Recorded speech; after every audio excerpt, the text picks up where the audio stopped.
Incident ಆಗಿ around ಮೂರು ಕಾಲ್ಗೆ ಅಂದಾಜು ಆ ನಡುವೆದಲ್ಲಿ IT ರೇಟ್ ನಮ್ಮ ಇನಿಷಿಯಲ್ ರಿಪೋರ್ಟ್, ಯಾಕೆಂದರೆ IT ಟೀಮ್ ಅವ್ರ ಜೊತೆಗೆ ನಮ್ಮ ಪೊಲೀಸ್ ಅವರು ಸಂಪರ್ಕಿಸ್ತಾ ಇದ್ದಾರೆ. ಅವರು ಈಗ ಸದ್ಯಕ್ಕೆ ಇಲ್ಲಿ ಯಾರಿಲ್ಲ, IT ಅವ್ರ ಜೊತೆಗೆ ನಾವು ಮಾತಾಡಿಕೊಂಡು ನಮ್ಮ ಟೀಮ್ ಅವ್ರು ಮಾತಾಡ್ತಾರೆ. ಬಟ್ ಇನಿಷಿಯಲ್ ರಿಪೋರ್ಟ್ ಪ್ರಕಾರ 3 ದಿವಸದಿಂದ ಇಲ್ಲಿ IT ಟೀಮ್ ಅವ್ರದ್ದು ಕ್ವೆಶ್ಚನಿಂಗ್ ನಡೀತಾ ಇತ್ತು.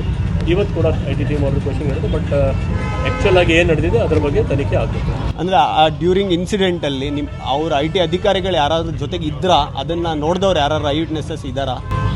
ಚೆಕಪ್ ಸರ್, IT ಅಫಿಷಿಯಲ್ಸ್ ಕೇರಳದಿಂದಾನೆ ಅಥವಾ Bengaluru sir team as of now ಅದು ಎಲ್ಲ ಕೇರಳ ಟೀಮ್. ಅಂಡ್ ಯಾವ ಕೇಸ್ ರಿಲೇಟೆಡ್ ಬಂದಿದೆ ಸರ್? ಅದ್ರ ಬಗ್ಗೆ anything relating to gold smuggling case under of ಅದರ ಬಗ್ಗೆ ಯಾವುದು, ಯಾಕೆಂದರೆ ನಾವು ಇದು ಪ್ರಕರಣ ನಮಗೆ IT ಡೀಟೇಲ್ಸ್ ಮಾಹಿತಿ ಇಲ್ಲ. ಮಾತ್ರ IT ಟೀಮ್ ಅವ್ರು ಇತ್ತು ಅಂತ ಮಾಹಿತಿ ಗೊತ್ತಾಗಿದೆ. ಆದರೆ ಕ್ರೈಮ್ ಆಗಿದೆ, ಅದರ ಬಗ್ಗೆ ನಾವು ಪರಿಶೀಲನೆ ಮಾಡ್ತೀವಿ.